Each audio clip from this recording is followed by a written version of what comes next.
Pregnant woman collapses outside mansion. The millionaire rescues her, crumbling at the sight of her necklace. The rain was falling, thin and biting, the kind that penetrates not just clothes, but bone and soul. Lily could no longer feel her feet. At 24, what should have been the peak of her youth and the joy of expecting a child had become a primal fight for survival. She wasn't walking anymore. She was dragging herself. The rough asphalt of the sidewalk in the exclusive Upper Hills area scraped the skin off her knees, which bled, mixing raw red with the dirty gutter water. Her dress, once a pretty sky blue, was now a soiled, threadbare rag, stretched taut over an 8-month belly. Every movement was a sharp stab in her back, a warning from her body that the limit had been crossed days ago. But Lily couldn't stop. A force greater than the pain drove her, the instinct to protect the life growing inside her. "Just a little more," she whispered to herself, her voice raw, her lips cracked from fever and thirst. "Please, my baby, hold on just a little longer." Her mind was feverish, fragmented. Images of the recent past flashed painfully. Her father's funeral, the cold stare of her stepmother, Vivian, pointing toward the front door, the cruel laugh of her boyfriend, Dylan, who claimed the problem wasn't his. Months of wandering, sleeping on park benches, fleeing contemptuous looks, eating scraps. Dignity was the first thing lost. Then health. Now, guided by an ancient, hazy memory, she sought an address. A number her father, Edward, used to repeat wistfully years ago. She didn't know if it was real or a delusion, but it was her only hope. Lily lifted her cloudy eyes. Before her, imposing black iron gates rose like guardians of a forbidden world. High walls, covered in ivy, hid an estate that seemed to float above the misery of the street. The garden lights were on, promises of warmth and security. She tried to reach the doorbell, but her body failed. Her legs gave out completely. The world spun and darkened. Lily collapsed onto the wet pavement, her face pressed against the cold ground, right in front of the entrance to that unreachable fortress. The only sound was her short, strained breathing and the distant swish of passing cars, oblivious to the drama of a mother and her baby on the brink of the abyss. Inside those walls, the silence was different. It was the silence of luxury, isolation, and, paradoxically, deep sorrow. Ethan, 32, adjusted his headphones without truly listening to the music. He was in the entrance hall of his mansion, stretching his tense muscles. His reflection showed a man the world envied. CEO of a tech conglomerate, firm jawline, athletic build, designer clothes. His bank account held more zeros than he could spend in a lifetime. But the mirror also showed tired eyes. Eyes of someone who slept little and dreamed even less. The house was too large for one man. The Italian design furniture, the artworks on the walls, the impeccable marble floor. All of it felt like the set of an empty theater. Ethan was surrounded by people. Staff, partners, sycophants. Yet he felt like the loneliest person on earth. His mind wandered to the past, as it did every morning. His parents' separation, his move to boarding school in Europe, the gradual estrangement from the family who stayed overseas. The money came, the success came, but the price was high. He had lost his roots. He had lost touch with the only person who brought color to his gray childhood. His younger half-sister, little Lily. "Enough," he muttered, shaking his head to clear the ghosts. He needed to run. Physical exercise was his drug. The only way to quiet the guilt gnawing at his stomach and the anxiety gripping his chest. He needed to sweat, to feel his heart beat from effort, not anguish. Ethan pressed the remote control for the automatic gate. The motor hummed softly, and the great metal leaves began to open, revealing the gray, rainy morning. He took the first step outside, ready to launch into his run, when he stopped abruptly. The scene of order and cleanliness that defined his life was violently interrupted. Something was blocking his path. A heap of dirty rags on the ground. No, it wasn't rags. It was a person. Ethan's heart raced, but not from exercise. It was a shock of horror. Outside his immaculate home, a woman lay fallen. He saw the volume of her body, the prominent belly of advanced pregnancy, her bare, wounded feet. The revulsion society often feels toward the homeless tried to surface in his mind, but it was immediately crushed by a profound sense of human urgency. "Hey!" he shouted, running toward her. "Are you listening to me?" Ethan didn't care that the rain was soaking his expensive workout gear. He knelt on the dirty asphalt, the cold water chilling his knees. The smell of illness and abandonment emanating from the woman was strong, but he leaned in anyway. He needed to check if she was alive. With trembling hands, he touched her neck, searching for a pulse. Her skin was burning, a raging fever. She moaned softly, a sound of pain that broke his heart. It was then that she moved slightly, trying to pull away from his touch, and something swung from her neck. Time stopped for Ethan. The world around, the rain, the street noise, the cold, disappeared. His vision focused only on the object hanging from a worn leather cord. It was a silver necklace, smudged with mud, but unmistakable. The pendant was shaped like an antique compass, with a small blue stone in the center, representing north. Ethan's breath hitched. His hands froze in the air. He knew that necklace. He knew every scratch, every detail of that metal. 15 years ago, at the airport, a teenage Ethan, eyes red from crying, had placed that very necklace around the neck of a 9-year-old girl. "So you never lose your way, Lily," he had said. "This compass will always guide you back to your brother." Couldn't be. The odds were impossible. With his heart pounding so hard it bruised his ribs, Ethan reached out and, with infinite delicacy, pushed back the dirty, wet hair covering the woman's face. Beneath the grime of the street, beneath the deep marks of malnutrition and suffering, he saw it. The shape of her nose, the curve of her eyebrow, the small scar on her chin from when she fell off her bike at 7. It was her. The recognition hit him like a physical blow, a punch to the gut that stole all the air from his lungs. "Lily!" His voice came out as a strangled groan. "My God!" Lily, the strong man, the unshakable CEO, the millionaire who controlled empires, collapsed. Right there, in the middle of the street, kneeling in the mud, Ethan began to cry. These were not quiet tears. It was a convulsive, desperate weeping, like someone witnessing their greatest nightmare and their greatest miracle simultaneously. He held her cold, dirty hand and brought it to his lips, kissing her bruised fingers, mixing his tears with the rain. "What did they do to you?"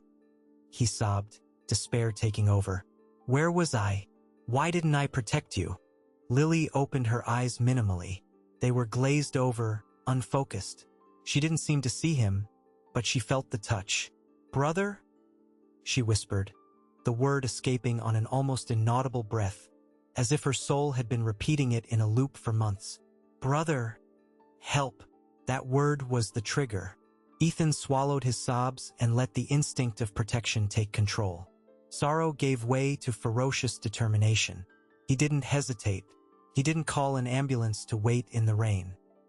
He stood up, slid his arms beneath her fragile body, and lifted her.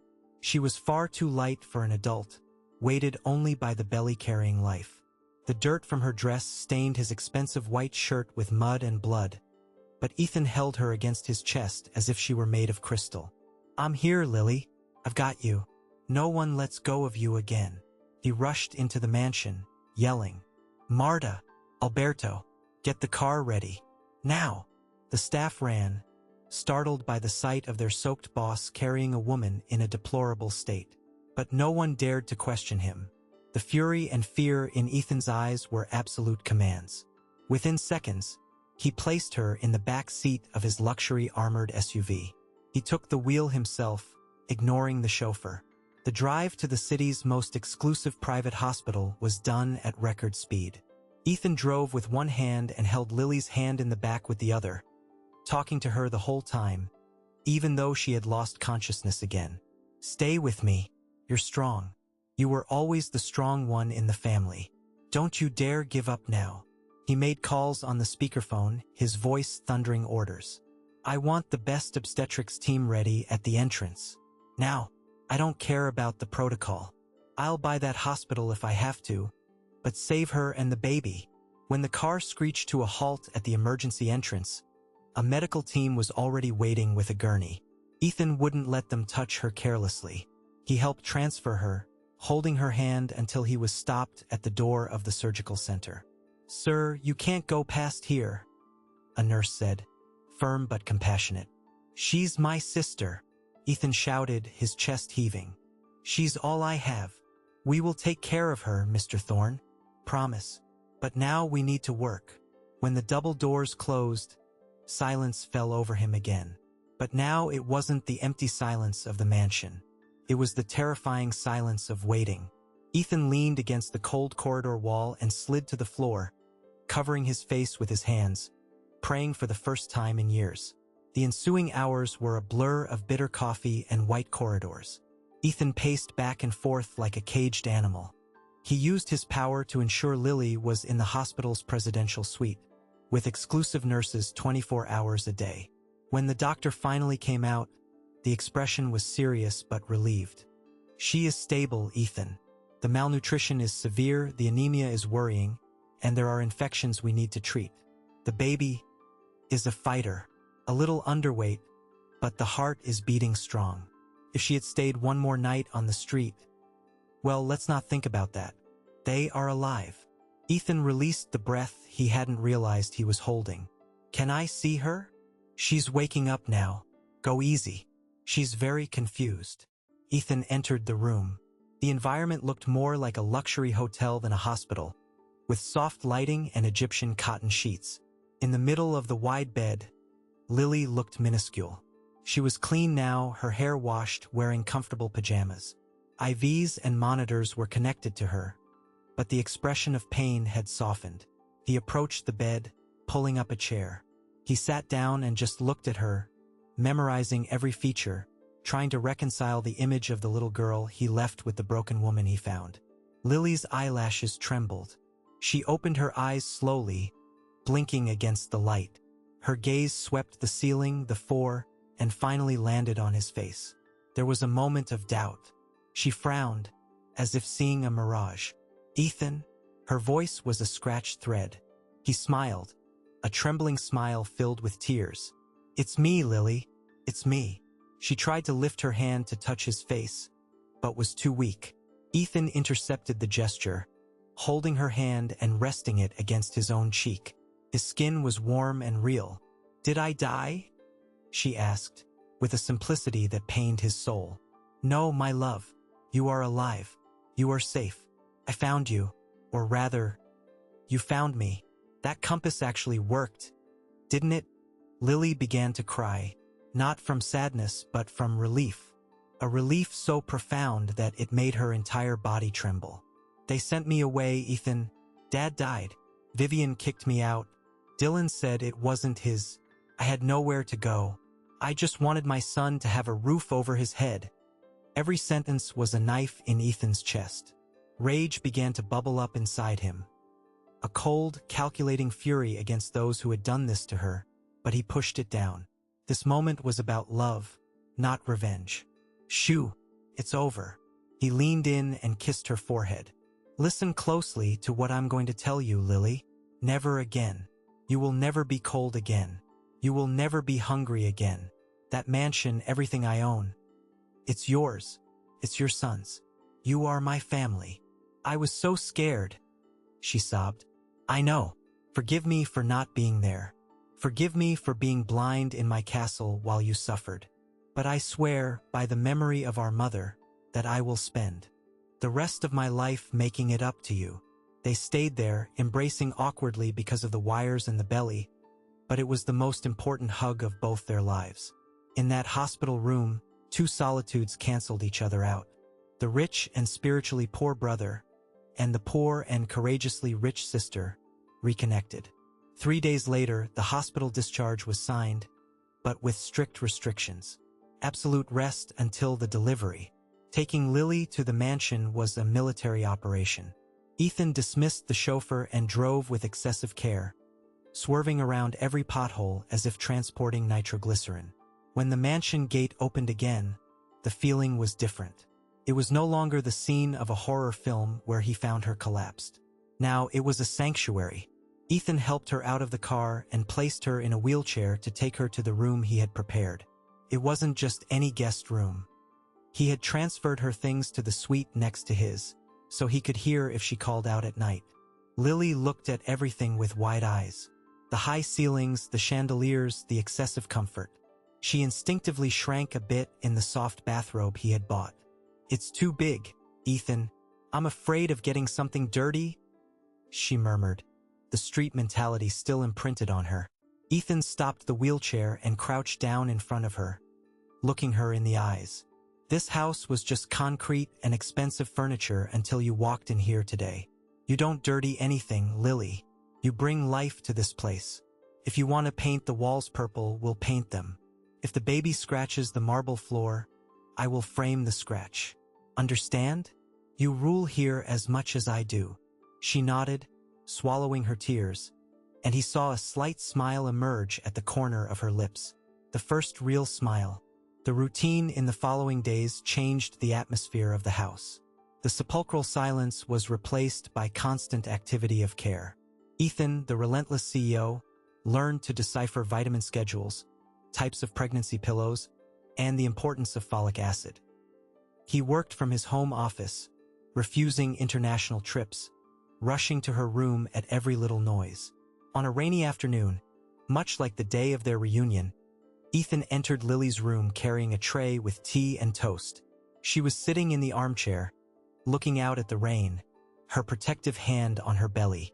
He noticed she was still wearing the compass necklace. Even clean and dressed in new clothes, she hadn't taken off that old gift. "Thinking about them?" Ethan asked gently, referring to those who had hurt her. Lily sighed, turning her gaze from the window to her brother. "It's hard to forget Vivian's look when she locked the door, and Dylan's words. He said I was a burden, that I would ruin his life. Sometimes, I'm afraid they'll find out where I am and come try to, I don't know, ruin everything again." Ethan put the tray on the table and sat on the edge of the armchair. His face hardened, his jaw clenched. "They don't know who I am, Lily. They think you vanished into the world. And it's better they keep thinking that for now. But what if they do come?" Her voice trembled. "Dylan is manipulative, Ethan. He lies so well even you would believe him." Ethan held her hands. His large hands enveloped hers, transmitting unwavering security. "No one gets in here without my permission, and if they ever dare to show up, they will find out they messed with the wrong family. You are no longer the girl alone in the rain. You have a brother who would tear the world down for you." He stood up and walked to a side door of the room that had been closed until then. "I wanted to show you something. I've been working on it while you slept." Ethan opened the door. What Lily saw made the air rush from her lungs again. It was a nursery, but not just any nursery. Ethan hadn't hired impersonal decorators. There were toolboxes on the floor, cans of paint, and pieces of wood. In the center, a crib that was being assembled by hand.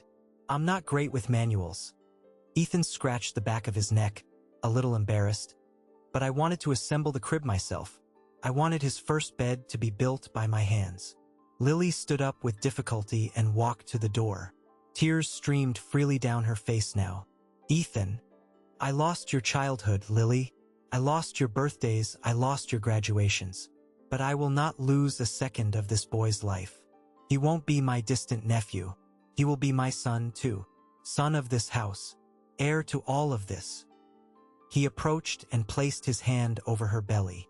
The baby kicked strong against his palm. Ethan laughed, a genuine, life-filled sound the house hadn't heard in years. "Did you feel that?" he asked, marveling. He knows. He knows he's home." Lily covered her brother's hand with hers. There, surrounded by half-painted walls and the smell of fresh wood, a pact was sealed. It didn't need lawyers or papers. It was a pact of blood and love. "Thank you for saving me," she said. "Thank you for saving me," he replied, looking into her eyes. "I was a rich man, but I was miserable. Now I have a purpose." The rain continued outside, but inside the mansion, the cold had vanished. Lily was safe. Ethan was fulfilled. Their lives had collided brutally, but now they were inseparably intertwined. However, as he watched his sister caress the crib, a shadow crossed Ethan's eyes. He knew how the world worked. He knew happiness attracted envy and money attracted vultures. The peace they felt now was real but fragile. He looked down at the gate through the window. The world outside was still dangerous. And he knew, with the instinct of one who survived the corporate jungle, that Lily's past would not stay buried forever. Sooner or later, the monsters who drove her out would catch the scent of her new luck. But when that day came, Ethan promised himself he would be ready. Not with tenderness, but with war. Have you ever felt life handed you a second chance just when you thought all was lost? Ethan and Lily have just reconnected, and brotherly love proved stronger than any past resentment. It sounds like a happy ending, right? They are safe in the mansion, the baby has a lovingly assembled crib, and hunger and cold are bay. I envy them, but real life is rarely that simple. Greed has a keen nose, and old secrets tend to knock on the door when we least expect it. Will the word of a remorseful brother be strong enough against the lies of those who only want money? If you were in Ethan's shoes, would you blindly trust the story of the sister you haven't seen in years? Or would you investigate her past? And if you were Lily, could you sleep peacefully knowing your ex-boyfriend and stepmother are still out there? Drop a comment below. What would you do in their place? If this reunion touched you, hit that like button and subscribe to the channel so you don't miss the continuation. The shadows of the past are closing in on the mansion gates, and the next part will test this family's trust to the limit. The story continues. The days that followed Lily's arrival at the mansion were marked by a different kind of silence. It was no longer the cold, empty silence Ethan knew so well, the one that echoed through the marble halls when he returned from work. Now it was a silence of healing, of bated breath, of light steps on thick carpets. It was the sound of life mending piece by piece. The adaptation, however, was slow and painful. Lily's body, though clean and nourished, still carried the memories of the asphalt. On the first few nights, Ethan would wake up to muffled screams coming from the room next door. He would run, barefoot, his heart in his mouth, only to find his sister curled up in the corner of the king-size bed, eyes wide open in the darkness, trembling like a leaf. "Did they come?" she would ask, her voice choked with nightmares. "Did the rain get in?" Ethan would sit on the edge of the bed, turning on the warm, yellow bedside lamp. "No one came in, Lily. The roof is strong. The windows are locked. Look at me." He held her hands, which still instinctively tried to protect her belly. "You are in the mansion. You are with me." He learned that physical security did not cure fear immediately. Lily took a long time to accept that the food in the pantry would not run out. One morning, Ethan caught her hiding bread and fruit inside the nightstand drawer, a habit of someone who doesn't know if they'll eat the next day. It broke him inside. With infinite patience, he returned the food to the kitchen and took her to the packed pantry. "All of this is yours," he said firmly, but with eyes welling up. "If it runs out, we buy more. Never hoard food out of fear again, Lily. The hunger is over." Slowly, trust was rebuilt in small ways. Ethan, the man who commanded hundreds of employees with a look of steel, learned to be gentle. He dismissed the night nurses because he noticed the presence of strangers made Lily anxious. He learned to take her blood pressure himself, to control the schedule for her vitamins and iron for her anemia. Rainy afternoons, which once brought melancholy to Ethan, became moments of revelation. Sitting in the library, with the fireplace lit warding off the dampness, Lily finally had the strength to recount the brutal truth of her journey. It wasn't an easy narrative. There were pauses, tears, and glances averted in shame. "I didn't plan this, Ethan," she confessed, caressing her belly. "When Dad died, Vivian, she changed overnight. She said the house was hers, that I was an adult and should fend for myself. The money Dad left vanished. She claimed it was to pay debts, but I saw the new clothes, the trips." Ethan clenched his jaw, his face hardening. The stepmother. He remembered her vaguely, a woman with false smiles his father had met too late. "And Dylan?" Ethan asked, the name tasting bitter. Lily lowered her head. "I thought he loved me. When I told him about the pregnancy, he laughed. He said he wasn't ready to be a father, that it would mess up his life. When I was kicked out of the house and asked him for shelter, he said he couldn't take me in because his mother wouldn't accept a freeloader. He told me if I wanted help, I would have to solve the problem."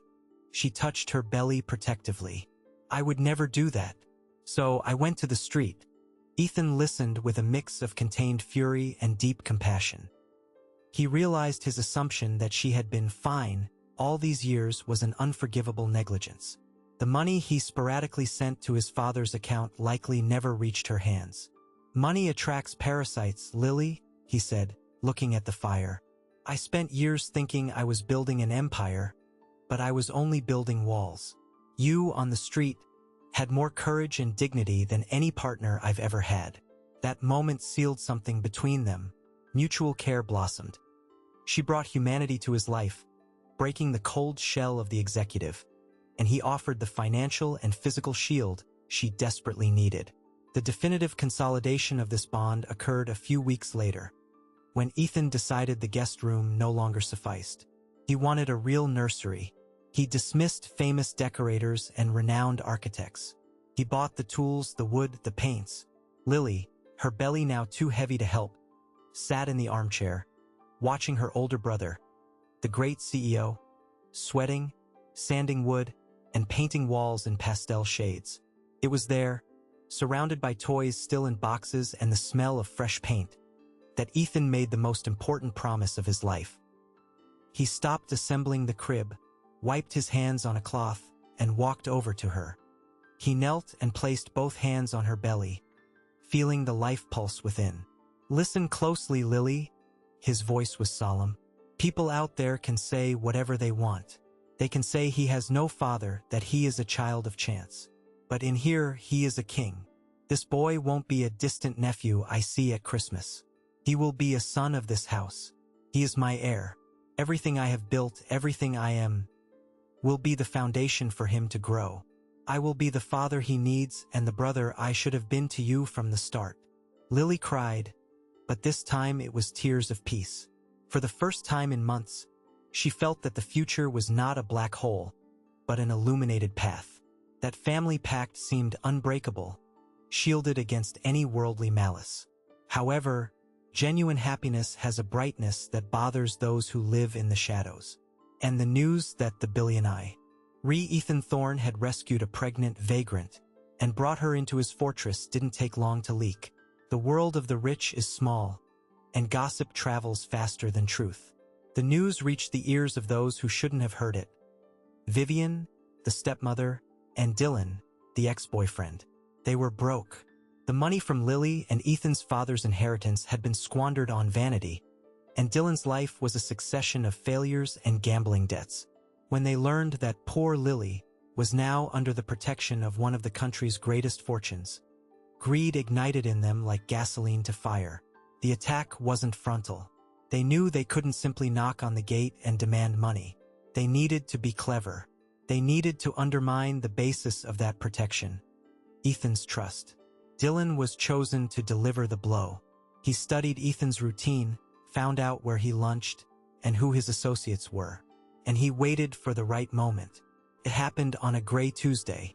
Ethan was leaving a meeting at the financial center when he was approached. Dylan didn't look like the villain Lily had described.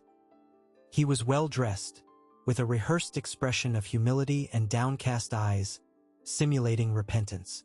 "Mr. Thorne," he called out, his voice meek, "I need a minute. It's about Lily." Ethan stopped. His security guards approached, but he signaled them to wait. His sister's name was the only code that stopped his world. "Who are you?" "I'm Dylan, the father of the child." Ethan felt his blood boil. The urge to break the man's face right there was immense, but curiosity and the instinct to protect spoke louder. "You have a lot of nerve showing up in front of me after what you did," Ethan growled. "I know what she told you," Dylan said quickly, as if desperate to explain himself. "And I understand your anger, Sir, there are things Lily isn't saying. She hasn't been mentally stable since her father died. Ethan narrowed his eyes. What are you insinuating? I never kicked her out. She ran away. She had episodes, Mr. Thorne. I tried to help, my mother tried. But she started inventing stories. And Dylan hesitated as if ashamed to continue. I love Lily, but I need to warn you. I'm not sure that baby is mine. Around the time she left home, she was disoriented. She got involved with some rough people on the streets. I'm only here because I heard she was with you and I got worried. She needs psychiatric treatment, not money. I came to ask to see my son, if he is mine, and to help commit her if necessary. Dylan played the role of his life. The worried man, the victim of an unstable woman. He planted the seed of doubt with the precision of a surgeon. She's using the pregnancy, Mr. Thorne. She always said she wanted a good life. I just don't want you to be fooled the way I was. Ethan left without saying a word, but the poison was already running through his veins. He was a businessman. In his world, everyone lied. Everyone wanted his money. Lily's story, the cruel expulsion, the complete innocence, seemed too perfect, too tragic. What if Dylan was right? What if her mind was fragmented?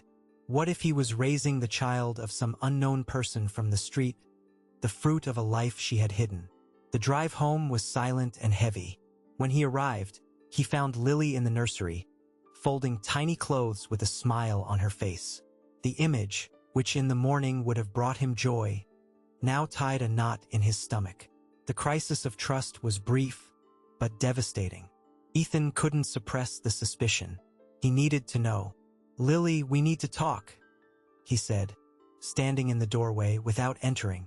His voice was cold, professional, the voice he used to fire employees. Lily immediately noticed the change. Her smile withered. She dropped the little yellow onesie into the crib and turned, her hands trembling slightly. What happened, Ethan? You sound strange.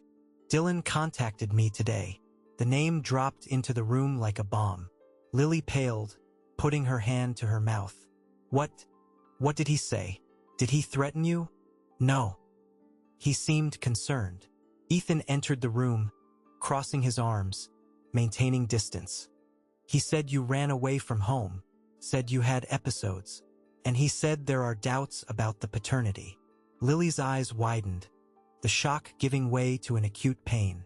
And you believed him? Ethan, he's lying. He wants money. I don't know, Lily. Ethan exploded, the frustration of years of solitude and distrust coming to the surface. I wasn't there. I only have your word against his. And you know how much I have to lose. You know how many people try to take advantage of me every day. I am your sister, she whispered, hot tears streaming down. You are my sister, but I haven't seen you in 15 years. I don't know who you've become. I don't know what happened in those streets. He paused, took a deep breath, and delivered the sentence that would break everything. I want a DNA test as soon as the baby is born, and I want to investigate this expulsion story. Until then, I think we should keep things clear. I don't want any more surprises. For Lily, those words were worse than the cold of the gutter, worse than hunger, worse than Dylan's rejection, because they came from the only person in the world in whom she had placed her faith. She looked at her brother, that powerful, armored man, and saw that, despite all the luxury, he was still spiritually poor. He had allowed the poison of doubt into their home. Fine, she said, her voice dead, emotionless. If that's what you think of me, if you think I'm capable of inventing all this for money, then you don't know me at all. Ethan left the room, feeling that he had done the rational thing, the right thing to protect his assets. But his heart screamed that he had just made the biggest mistake of his life. Night fell heavy upon the mansion. Ethan locked himself in his office, trying to work, but couldn't take his eyes off an old photo of the two of them.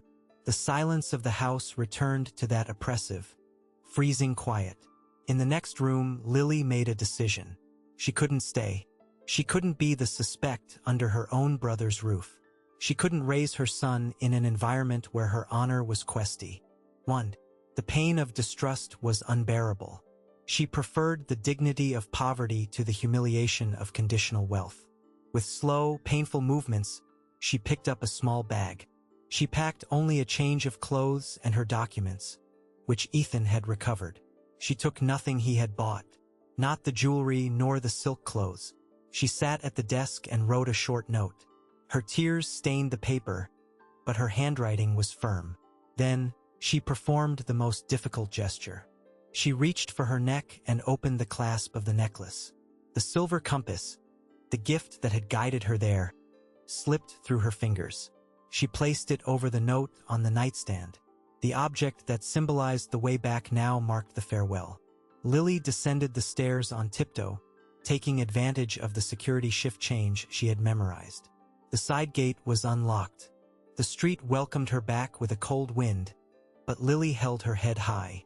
She was pregnant, alone, and penniless again, but she was free from the doubt in the eyes of the one she loved.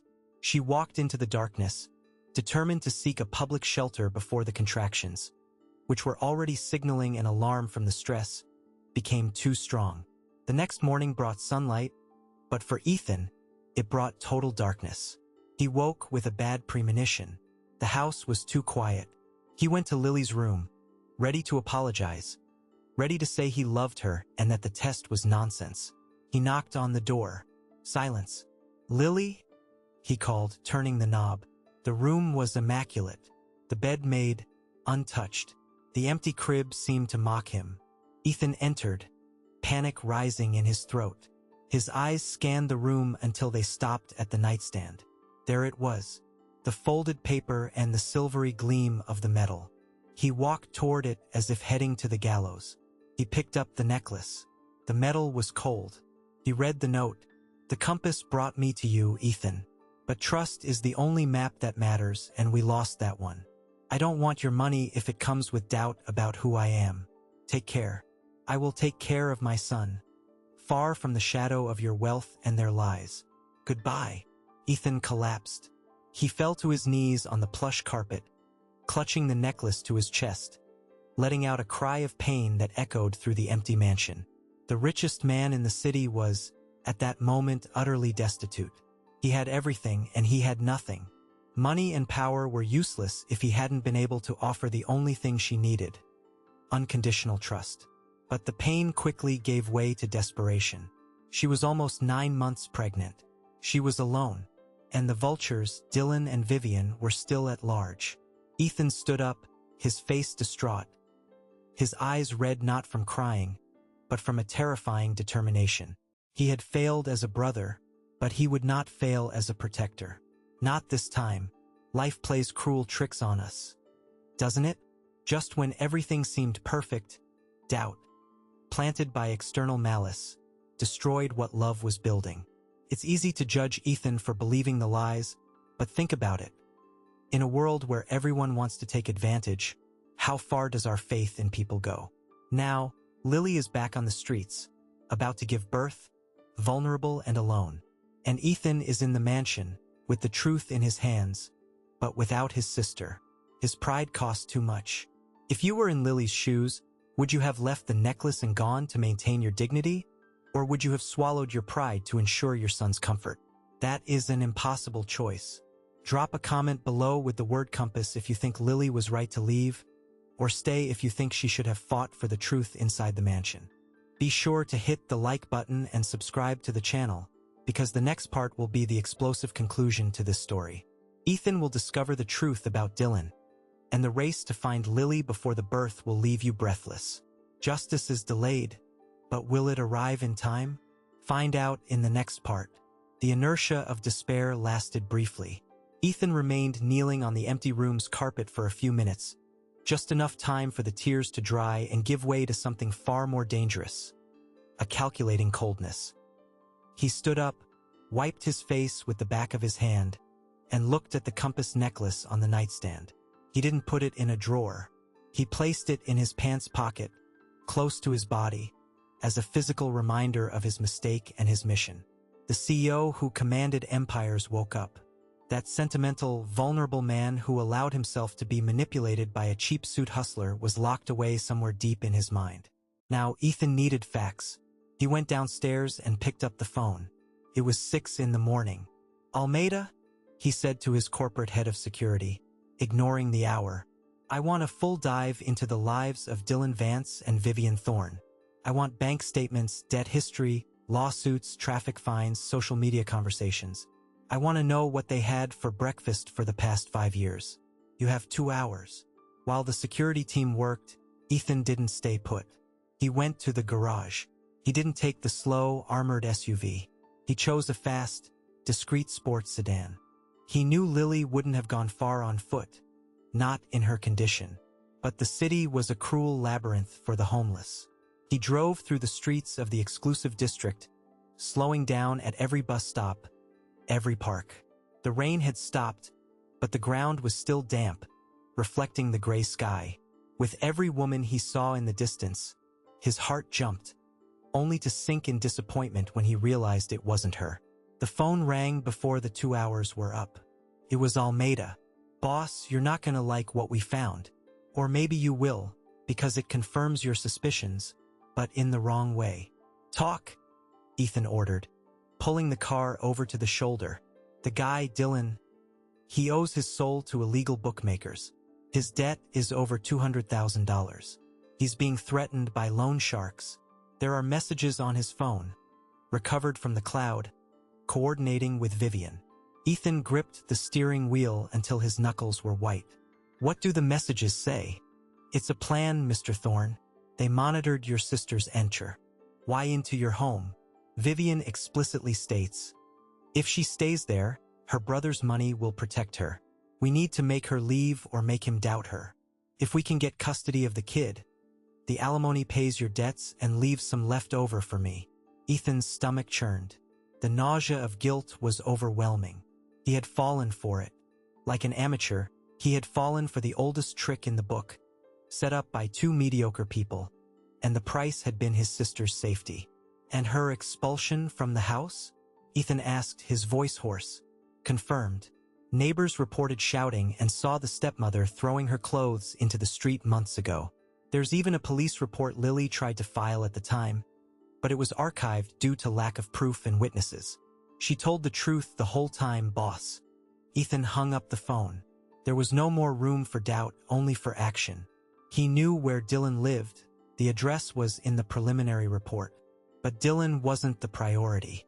Lily was. He called the only place that made sense. The public health system. If she was in distress, if the stress had triggered labor, she would be in a public network hospital. Ethan activated his contacts in the health department. The name Thorne opened doors that remained locked for the average citizen. Within 20 minutes, he had the answer. A woman matching Lily's description, without documentation, had been admitted to the obstetrics emergency department at City General Hospital in the North End. The record stated, premature labor induced by severe stress and malnutrition. Ethan threw the phone onto the passenger seat and floored the accelerator. The car engine roared, an extension of the fury and fear consuming him.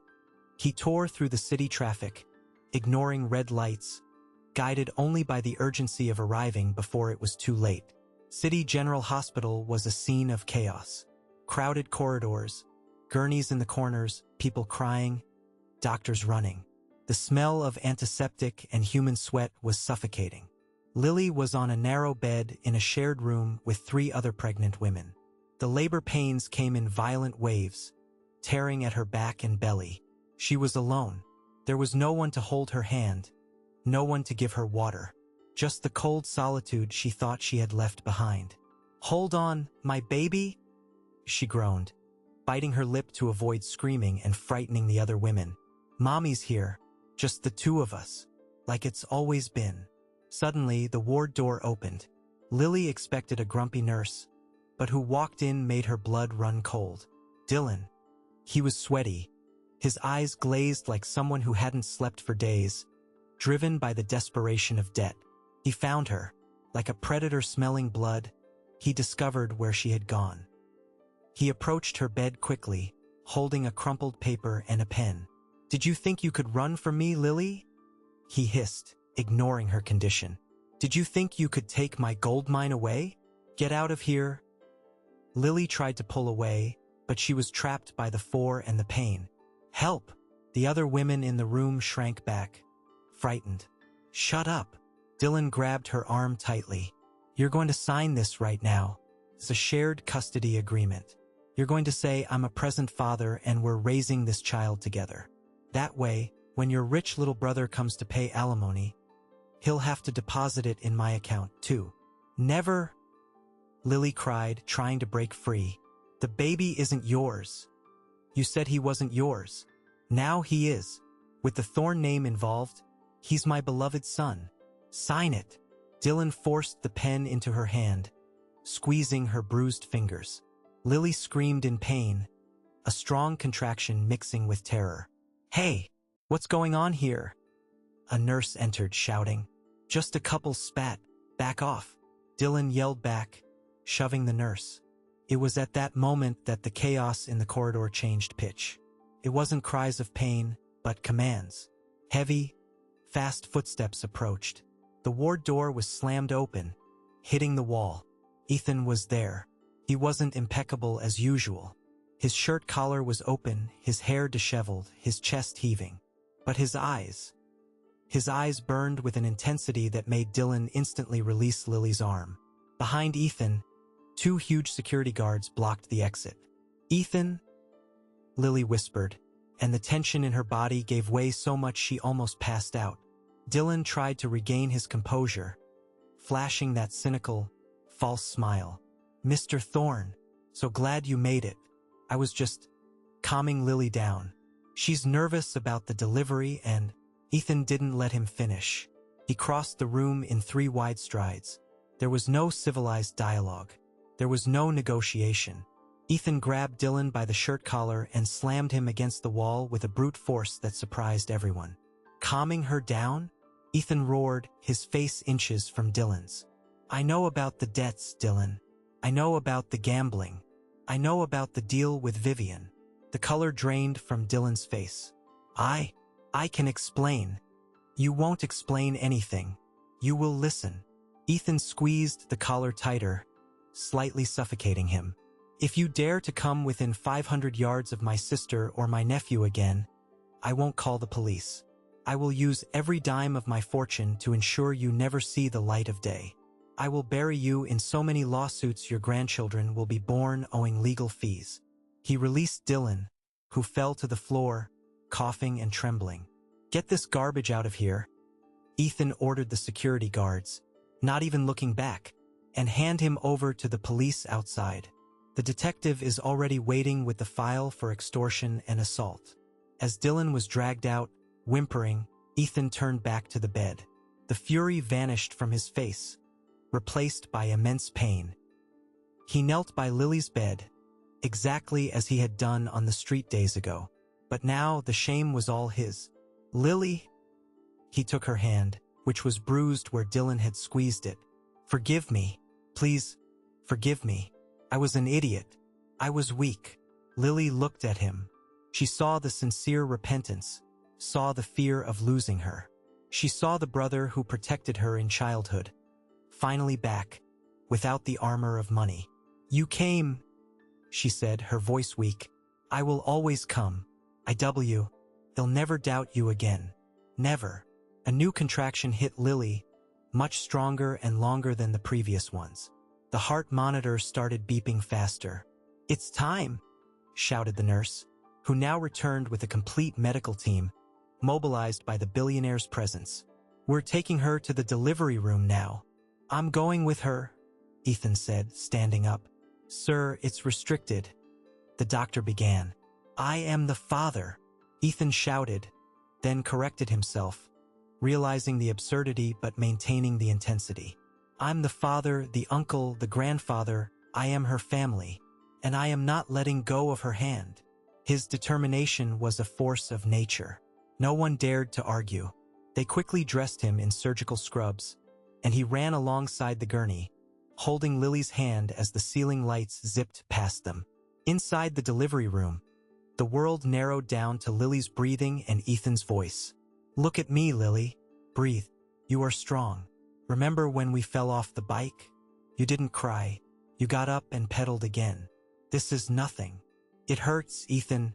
I can't. Yes, you can. We're thorns. We take a hit.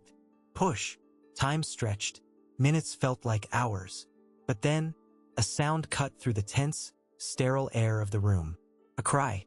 Loud, strong, indignant. The cry of life overcoming death. The doctor held up the baby. A boy, red, crying his lungs out, his fists clenched like he was ready to fight the world. Ethan froze. Tears streamed down over his surgical mask. He looked at that tiny being and felt something break and reconstruct inside his chest. There was no doubt, no need for DNA. That little nose, that furrowed brow. It was the face of his father. It was Lily's face. It was his blood. The nurse cleaned the baby and placed him on Lily's chest. The child's crying ceased almost instantly upon feeling his mother's warmth. Lily cried and laughed at the same time, kissing her son's sparse hair. "Hi, my love. Hi, Mommy is here." Ethan approached, hesitant, feeling like an intruder in that sacred miracle. Lily raised her eyes to him and extended her free hand. "Come, Uncle Ethan. Come meet August." August, the name of their father, Edward. Ethan touched the baby's tiny foot with the tip of his index finger. The skin was too soft, too warm. The baby gripped his finger with surprising strength. In that touch, the last wall of ice in Ethan's heart melted. "Welcome, August," he whispered. His voice choked. "I promise this world will be good to you. I promise." The recovery was different this time. Ethan had Lily and August transferred to the private hospital as soon as it was safe, but he didn't leave their side even to change clothes. He slept in the uncomfortable armchair, watching over their sleep like a guard dog. 3 days later, in the silent, tranquil room, came the conversation that needed to happen. Lily was nursing August, the afternoon light streaming softly through the window. Ethan took something out of his pocket, the compass necklace. He sat on the edge of the bed. "I thought this was just an old gift," he said, looking at the pendant. "But I understand now. A compass isn't meant to tell you where you are. It's meant to tell you where you should go when you are lost." He looked into his sister's eyes. "I was lost, Lily. I had all the money in the world, but I was lost. You and this little guy, you are my north. Without you, I walk in circles." Lily smiled, a tired but luminous smile. "I was afraid you would never come back, Ethan. When I left the necklace, I thought I was leaving my life behind. You will never leave anything behind again." Ethan stood up and walked to her. "May I?" Lily nodded and tilted her head. Ethan opened the clasp and placed the necklace around her neck again. The familiar weight of the silver against her skin made Lily close her eyes. "This necklace stays here," Ethan decreed. "And the trust does too. I've already dealt with Vivian and Dylan. My lawyers have filed actions that will keep them busy and away for years. I recovered Dad's house, but I don't want you to go back there. That is a house of the past. The mansion, well, the mansion now has a crib that I assembled crookedly. I think we need to use it." Lily laughed. "It is a little crooked. Hey, it's rustic. It's style." They laughed together, and the sound of their laughter woke little August, who grumbled. Ethan picked him up with a skill that surprised even himself. "Shall we go home, family?" Ethan asked. "Let's go home," Lily replied. And, for the first time in both their lives, the word home didn't mean a brick building or a marble mansion. It meant that invisible, indestructible space between them. Epilogue. 1 year later, the mansion garden, once an impeccably green and lifeless lawn, now had patches of overturned dirt and scattered toys. The sun shone brightly, with no sign of the gray rains of that distant past. Ethan was sitting on the grass, in a loose suit and tie, having abandoned an important video conference just to be there. In front of him, a chubby, brown-haired boy waddled on fat legs, laughing and drooling. "Come on, Augie. Come to Uncle." Ethan clapped his hands, encouraging him. Lily watched from the veranda, architecture books on her lap. She had resumed college, an old dream that poverty had stolen and her brother had restored. She looked like a different woman. Healthy, confident, with a sparkle in her eyes no jewel could imitate. Little August took an uncertain step, then another. He swayed, almost fell, but laughed and lunged forward, falling into Ethan's open arms. Yes! Ethan lifted the boy high, spinning him around. Champion! You walked. Lily, did you see? Lily ran to the garden, embracing both of them. I saw. My boy is growing so fast. Ethan hugged his sister and nephew, smelling the sun and grass on them. He looked at Lily's neck. The silver compass shone there, reflecting the daylight. He remembered the woman dragging herself in the rain. He remembered the fear, the doubt, the darkness. And he looked at the now. The company continued to profit. The business remained fierce, but none of it mattered as much as this moment in the garden. Ethan had discovered that true wealth was not what he had in the bank, but who he had around him to share the table. Justice had been done, not just in the courts against those who harmed them, but the divine justice of giving them a second chance.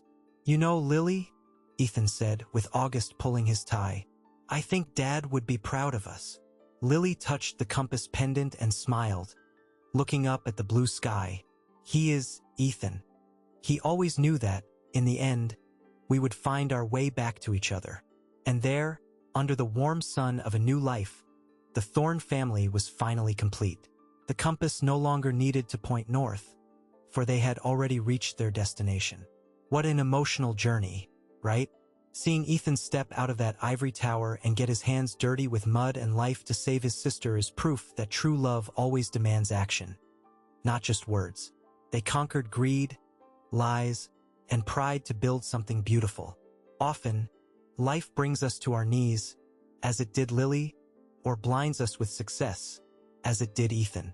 But this story teaches us that it's never too late to forgive, to restart, and to recognize who is truly on our side. The compass of life might spin a lot, but it always points to where love is. And you? Have you ever had to swallow your pride to save an important relationship?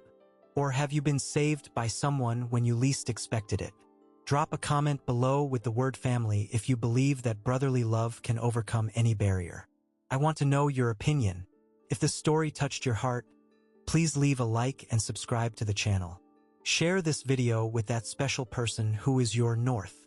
Thank you so much for following this mini-series with us. Until the next emotional story,